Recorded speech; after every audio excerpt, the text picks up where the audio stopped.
অনেকেই বলতেছেন যে বাদ ভাঙ্গনে অনেকের নাকি ঈদ লাগছে। ওনারা সামান্য একটু একটু খানি লইয়া মাথায় হাতে ইয়াদে ভাই চিন্তা করিস না, আল্লাহ আল্লাহ বিপদ দিছে আর আমার লাগি দোয়া করিস।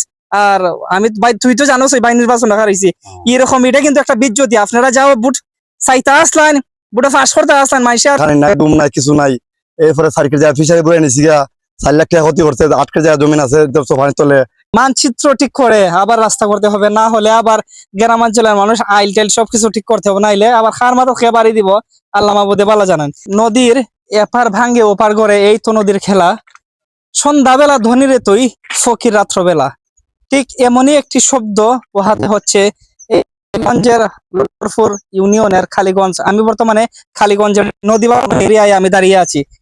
এই নদী বাঙ্গনের পানি কিন্তু পুরো 20 থেকে 25টি গ্রাম বহন করেছে, শুধু একমাত্র ভালো তোলার কারণে ড্রেজার মেশিন দিয়ে।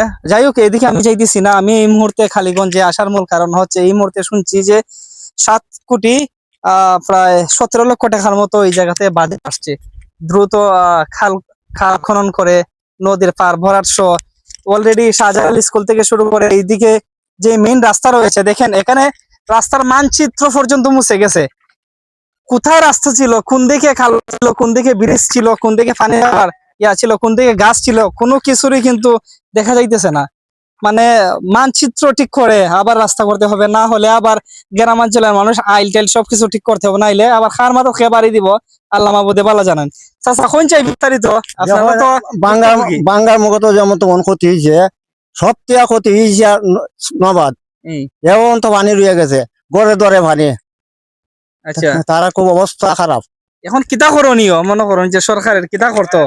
সরকারে যদি একটু সুবিধা করে দিতে পারে আমরা যান বাঁচবো। আচ্ছা, এখন যে ভাবে ভাঙ্গা আছে মোটামুটি পানি কমছে, কিন্তু উদ্যোগ নেওয়া হয়েছে না এই পর্যন্ত। বাজেট আইসে ঠিক আছে, কিন্তু আবার যদি আল্লাহ না করে, আবার যদি আরেকটা মেঘ হয় আর পানি যদি নামে, আবার কিন্তু একবার বৈদ্যার বাজার সুগর সহকারে নোয়াবাদ সহকারে সবাই আবার কিন্তু পানির তলে থাকবো। আবার পানি আইলে ই ময়া লই শেষ হইব। হ্যাঁ, কত কিছু আছে থাকতই না। অন্তরাতরি সরকারে যদি বানটা দিবার একটা ব্যবস্থা তাড়াতাড়ি করুন। দাদা কিতা অবস্থা, আপনি কোন চাই? এই তো আমরা আসলাম আজকে ওই যে ওই খালিগঞ্জে এলাকার এই যে নদী ভাঙ্গন এলাকাটা দেখার জন্য। দেখার পরে দেখতে পারলাম এই এলাকার মানুষের যে কত যে একটা কষ্ট হচ্ছে। হয়তো যদি অতি শীঘ্রই মাননীয় প্রধানমন্ত্রী যদি ওই উদ্যোগ নেন, ওই ভাঙ্গাটা যদি অতি শীঘ্র বাধ্যা দেন এবং ওই রাস্তাটা যদি সঠিকভাবে কইরা দেন, সবচেয়ে ভালো হইব। কারণ মানুষ এই এলাকার মানুষটা খুব অসহায় হয়ে পড়ছে। আসলে যেহেতু মাননীয় এমপি মহোদয় এখানে আইসা স্পটে আইসা দেখছেন যে বর্তমান মানুষের মানচিত্র নিয়ে, মানুষের জীবন নিয়ে, তাই আপনি কিছু কোন চাই কিতা করণীয় বর্তমানে? হয়ে যাব আমি তো কিছু হওয়ার নাই, এটা যাতে জলদি ওইরা বান্ধন এটা আগে করতাম আমরা আছি। আচ্ছা, আপনি কিতা কইছেন? হ্যালো, আসসালামু আলাইকুম ভাই, দেশবাসী আছে আমরা আপাতন আমরা যে অবস্থায় আছি, আমরা বাসা 4 দিনের ভিতরে নদীর পাড়ে আসছি, খানি নাই ডুম নাই কিছু নাই। এরপরে সার্কিট যায় ফিশারি বলে নিছি গা 4 লাখ টাকা ক্ষতি করছে, 8 কেজি জমিন আছে সোফানি তলে।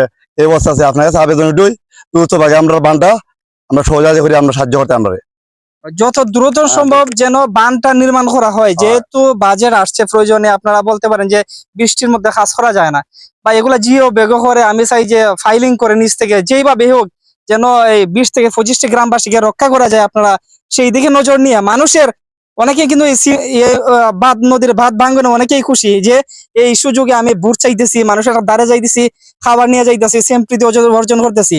বা এদিকে আপনারা নজর না দিয়ে আপনারা যত দ্রুত সম্ভব বাঁধটি নির্মাণ করার চেষ্টা করেন। এইটাই কিন্তু সাধারণ মানুষের দাবি। অনেকেই বলতেছেন যে বাঁধ ভাঙ্গনে অনেকের নাকি ঈদ লাগছে। ওনারা সামান্য একটু একটু খানি লইয়া মাথায় হাতে ইয়াদে ভাই চিন্তা করিস না, আল্লাহ আল্লাহ বিপদ দিছে আর আমার লাগি দোয়া করিস। আর আমি ভাই তুই তো জানোস ভাই নির্বাচন হারাইছি এরকম, এটা কিন্তু একটা বিজ্জতি। আপনারা যাও বুট চাইতে আসলেন, বুটে ফাঁস করতে আসলেন, মাইসে আরো জুতা দিব। এটা না কইরা মানুষকে কিভাবে স্বস্তি দেওয়া যায়, বানটা নির্মাণ করা যায়, আপনারা এদিকে নজর দেন। ভালো থাকেন সবাই, আসসালামু আলাইকুম।